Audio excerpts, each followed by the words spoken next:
Welcome to the UK Travel Planning Podcast. Your host is the founder of the UK Travel Planning website, Tracy Collins. In this podcast, Tracy shares destination guides, travel tips, and itinerary ideas, as well as interviews with a variety of guests who share their knowledge and experience of UK travel to help you plan your perfect UK vacation.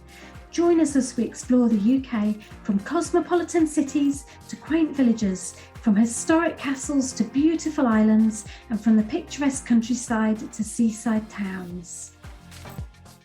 Hi, I'm Tracy Collins. Welcome to episode 78 of the UK Travel Planning Podcast. In this week's episode, which is the first of 3 planning-focused episodes, Doug. Hello. And I will talk you through 10 steps to help you plan your trip to the UK.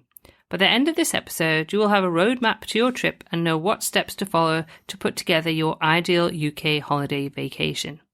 In the next 2 episodes, we also share tips on how to plan a UK road trip itinerary and a UK rail itinerary. So whether you plan to get around by road or rail, or perhaps a mixture of both, we have you covered. Also, if you sign up for our newsletter via the link in the show notes, you will receive our downloadable PDF UK trip planning checklist and packing list. Okay, without further ado, here are the 10 steps in our UK planning checklist. Okay, so the first step is to decide when to go.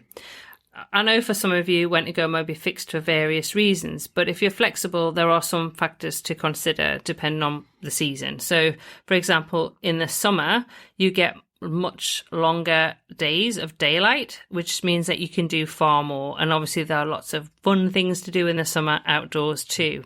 Now, if you want to go in the winter, you consider in the winter, obviously the weather's going to be a huge factor to consider. So obviously it's going to be colder, and especially the further north that you go, you may have snow. It's going to be darker, so the hours of daylight are far less. And some things may actually be closed, so things might not be open during the winter season. And also driving is a bit more of a challenge if you're going to go in the winter. So you have to consider those sort of factors when it comes to thinking about what season suits you. Also consider whether you want to go in low or shoulder season versus the high season, when it is more expensive and certainly far busier. So getting into places could be more difficult. Getting a car hire for the car that you want can be more difficult unless you book ahead of time. Also, you may want to avoid the school holidays in the UK when it's busy too. You may want to visit sporting events such as Wimbledon, Chelsea Flower Show, or the Edinburgh Tattoo, which is in August, or even the FA Cup final in May. Well, yeah, well, I wouldn't, but anyway. So yes, obviously thinking about those sort of factors when deciding when you want to visit the UK. So the second step is to consider your budget. So we would recommend that you listen to podcast episodes 57 about exploring the UK on a budget, and episode 81, which will be out in a few weeks, where I share some of the best things to do in London for free. And you can also check out our articles on what to budget for accommodation, transportation, food, sightseeing costs and more in London and the UK. Now, step 3 is to start researching. So this is the fun one. So I'd suggest that you listen to all of our podcasts and check our websites, UK Travel Planning and London Travel Planning, for loads of inspiration. Also, follow us on Instagram and join our Facebook groups, UK and London Travel Planning and UK Train Travel Tips, which Doug runs, to help your research. Okay, and then number 4 is check your passport and visa requirements. Okay, not much fun for this one really, but it's got to be done. Just check your passport is valid and if you need a visa. Citizens of some countries can stay in the UK visa-free for the purposes of tourism for up to 6 months. But the situation can change at any time, so please check with your local foreign office for latest advice about travel to the UK. So at the time of this recording, which is October 2023, the new Electronic Travel Authorisation, or ETA scheme, is about to be phased in for some nationalities who do not need a visa to visit the UK, with more nationalities added to the scheme later. The ETA will be electronically linked to your passport. I will add a link to the official UK government site for more information about the Electronic Travel Authorisation scheme, or ETA. So step 5 is to book flights and sort insurance. So what we would say when it comes to booking flights is that you check the best option for you. And also it may be worth considering flying in and out of different airports, especially if you are on a shorter timescale and you may want to start in London and say fly out from Edinburgh, which we hear about quite often. We also recommend that you take out insurance as soon as you have your flights booked. We never travel without it, and you never know when you will need it. So step 6 is planning your itinerary. Probably the hardest and most time-consuming thing to do when planning your trip is putting together your itinerary. In fact, we could do an entire podcast just on this topic. You either love it or you hate it, I think, really, to be honest. And also catering for everyone's preferences in the travel party can certainly be a challenge. So we do have a 5-step itinerary planning challenge where I guide you through 5 stages to planning your itinerary.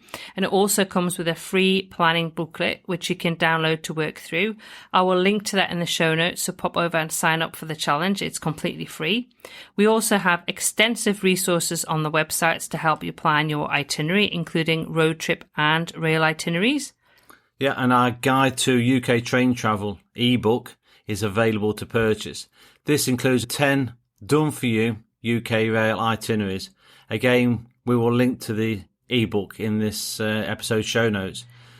Yes, and you'll also find our 14-day Best of Britain by Rail itinerary as heard on the Amateur Traveller podcast, one of the US's top travel podcasts.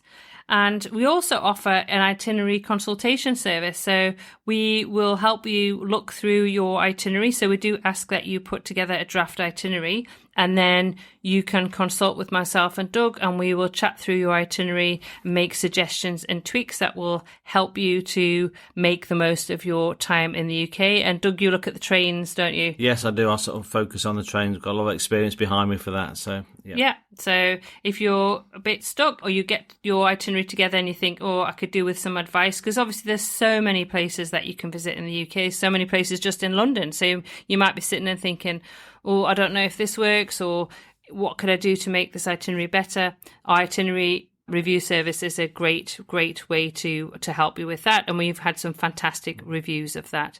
So step 7 is to then book accommodation. So start looking at booking your accommodation. There's a wide variety of options to suit all budgets and travel styles throughout the UK, including apartments, hotels, cottages, castles. Yes, you can stay in a castle. Glamping pods, bed and breakfast, and guest houses. A couple of tips with this: if you are driving, make sure you secure accommodation with ample parking. And also, if things like air conditioning or access to an elevator is important, then check these when you book, as these cannot be taken for granted in the UK.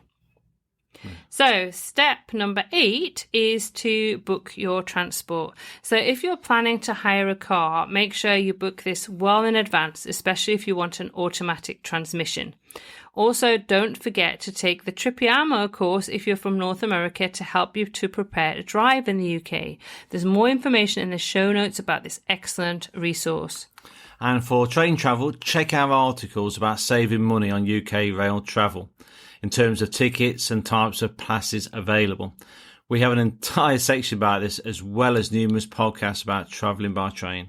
We also recommend listening to episode 11 of the podcast, where we discuss the various ways to get around the UK, including car, train, bus, ferry and aeroplane.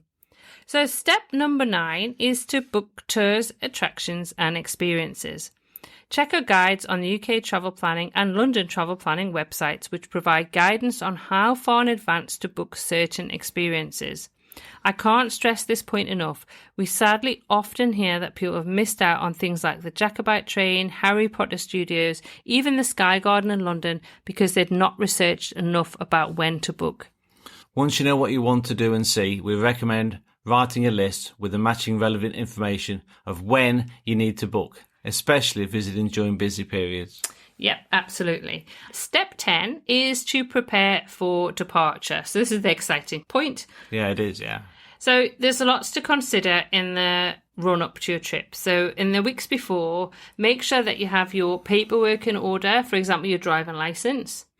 Decide how you will access Wi-Fi, because you will need it. We have an article which details the options. Sort out your cash and cards.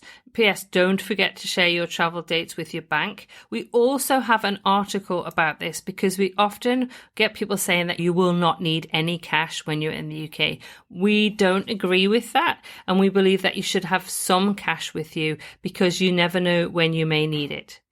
And also organise how you will transfer from the airport to your accommodation.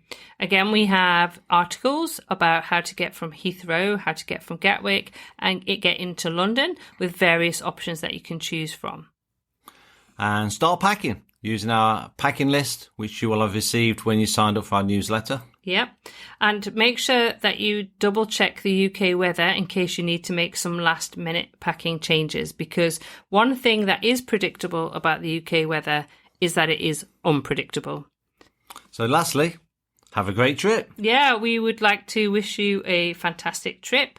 Don't forget to check out all the resources on the website, continue to listen to the podcast, and book an itinerary consultation with us. Until next week, though, from Doug and myself, happy UK travel planning.